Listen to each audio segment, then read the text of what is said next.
it's Gloria with Cheap Yummy Shiny, and today I want to show you one of my favorite Mexican salsas. We didn't make a lot of this growing up at my house. In fact, we didn't use chipotles very much at all. It was considered a very fancy salsa and maybe a little too spicy for my mother, come to think about it actually. She and my household really preferred simpler salsas, even maybe a little simpler than the salsa ranchera, although we did make that on occasion. So today I want to show you how to make a delicious chipotle pepper roasted tomato salsa. It is far easier than it sounds. It takes very few ingredients. It's delicious and versatile. So let's go to my stove and my countertop and let me show you how to make one of my favorite salsas of all time. As always, we'll start out at my stove. So I'm going to show you what I'm going to use. I have about a third of a cup of chopped onions. I have one diced, roughly chopped, I should say, garlic clove. I have half a lemon, lime, pardon me, you can use lemon of course. I do have chipotle peppers in adobo sauce. Now these are canned, and this is just the brand that I use. Whatever brand you find is perfect. It's a very smoky, spicy jalapeno with a lovely sauce, very Mexican. I'm making a small amount of salsa. I'm taking 4 ripe roma tomatoes.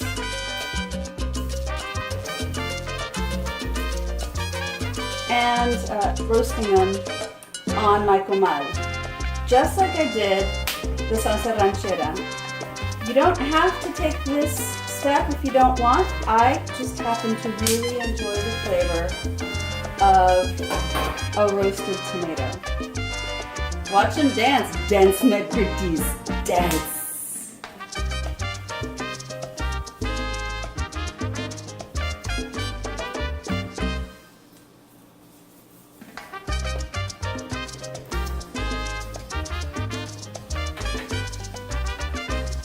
While my tomatoes are roasting, or finishing roasting, I'm going to go ahead and grind up some cumin seed. I'm using this whole cumin seed that I just bought at a little bodega. You don't have to go to the Mexican aisle and get whole cumin seed. I just like the flavor of fresh ground spices. You can buy powdered, it's not a problem. I have my molcajete, which is basically a Mexican stone mortar and pestle.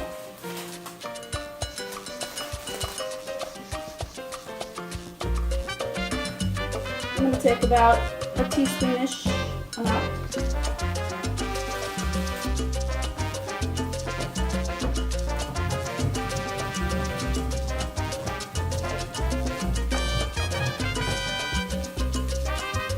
I don't have to thoroughly cook them on here. I'm really just trying to give them a little flavor by fire roasting them, or in this case, just hot plate roasting them.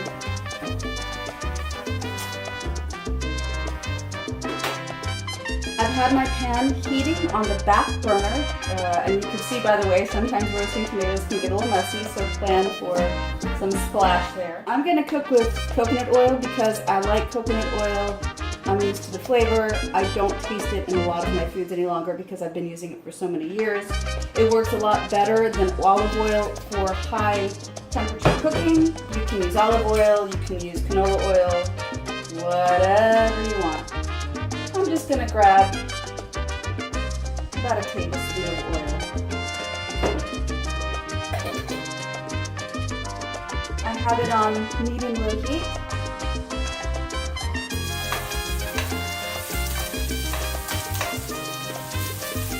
Time to saute the onion.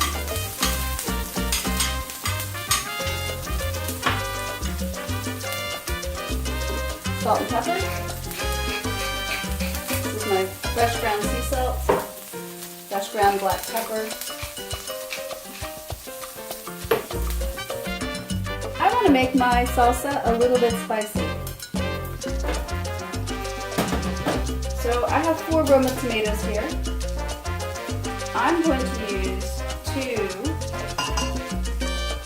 chipotle peppers and put in a little bit of the adobo sauce. Now this is probably going to make a fairly spicy salsa. If you want something milder, I suggest that you put far less in.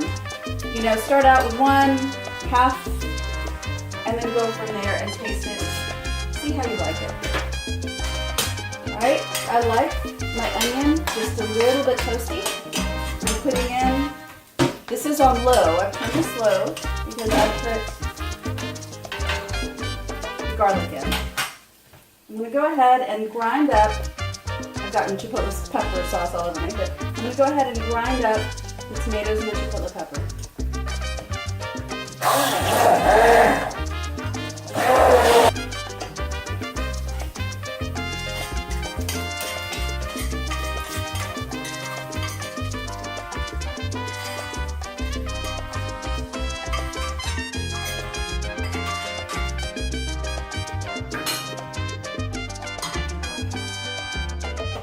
I went ahead and put my onion and garlic into my salsa. I'm not going to totally liquefy it. I just want to break up the garlic a little bit and the onions a little bit just to infuse all the flavors together. This isn't as chunky of a salsa just because of the nature of the peppers that you're using. Carefully into your still hot and turned on pan. It will jump at you because it's still hot oil. I'm going to put in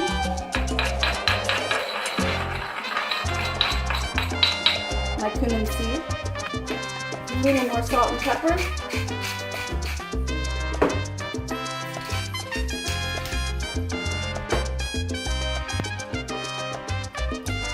Once it's cooked for a few minutes, this is not something you have to cook for a very long time. I had it for maybe 5 minutes, fairly easy.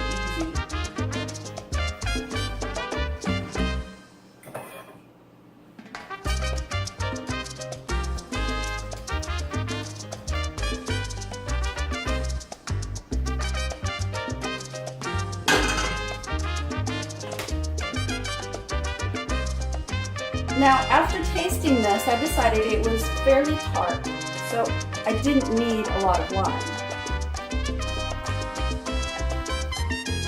I'm just going to use 1/4 of a, this is a pretty large lime, I'll admit. This is not a small lime, but you don't have to use lime either, because the Chipotle pepper is quite tart.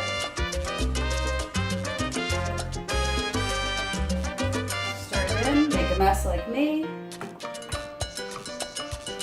This is a nice chunky salsa, pieces of garlic, pieces of tomato and onion.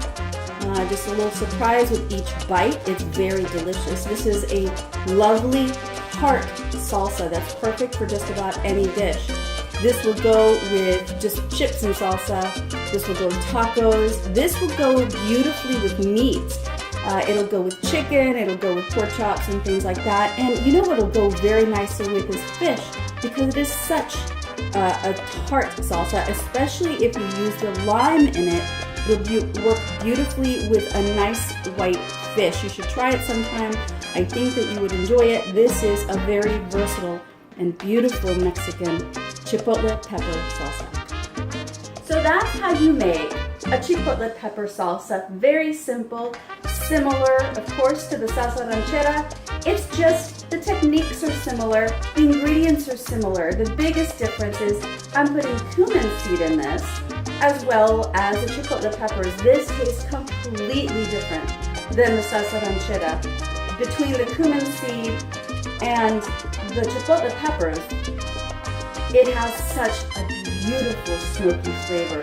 If you've ever had Chipotle mayonnaise, you'll know what I'm talking about, but this is different. This is special, this is gorgeous, and it is so versatile. It's so healthy. It doesn't have the fat of the mayonnaise. You can put it on just about everything, and I think that you'll really enjoy it.